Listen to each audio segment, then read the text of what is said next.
আজকের এই গল্পটি একেবারেই ভিন্ন রকম। আজকের এই গল্পটি মনোযোগ দিয়ে আপনি শুনলে আপনি অবশ্যই ভয় পেতে বাধ্য হবেন।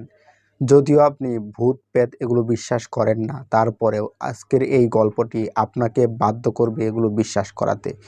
আব্দুর রহিম নামের একটা যুবক রাতের আঁধারে সে গ্রামের বাজার থেকে বাজার করে বাড়ি ফিরছিল। এমন সময় সে যখন কবরস্থান দিয়ে অতিক্রম করে, বাড়িতে যাওয়ার আগে তাকে কবরস্থান দিয়ে যেতে হয়, কারণ কবরস্থানের পাশ দিয়েই রাস্তা। তো সেখান দিয়ে সে যাচ্ছে আব্দুর রহিম।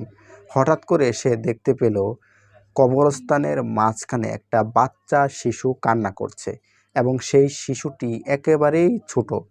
সে কৌতূহলী হয়ে সেই শিশুটিকে দেখার জন্য গেল কবরস্থানে।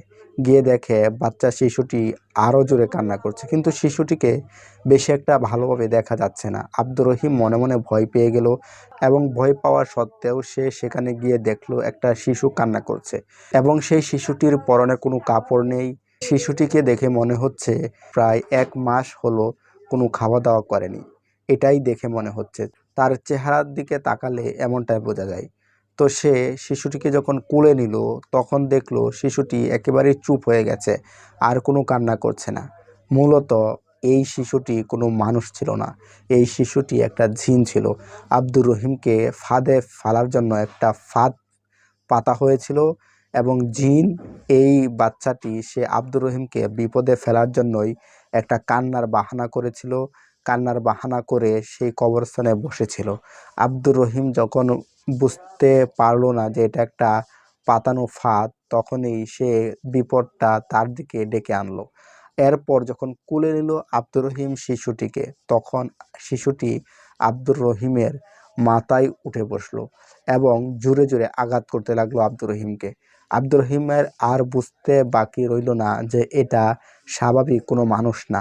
তখন সে সেই শিশুটিকে কবরস্থানে ফেলে রেখে সে সেখান থেকে পালানোর চেষ্টা করলো। আব্দুর রহিম যখন কবরস্থান পার হয়ে তার বাড়ির সামনে চলে আসলো, তখন দেখে সেই শিশুটি তার বাড়ির সামনে দাঁড়িয়ে আছে। সে অবাক হয়ে গেল, যে শিশুটিকে কবরস্থানে রেখে আসলো সে হঠাৎ করে কিভাবে তার বাড়ির সামনে।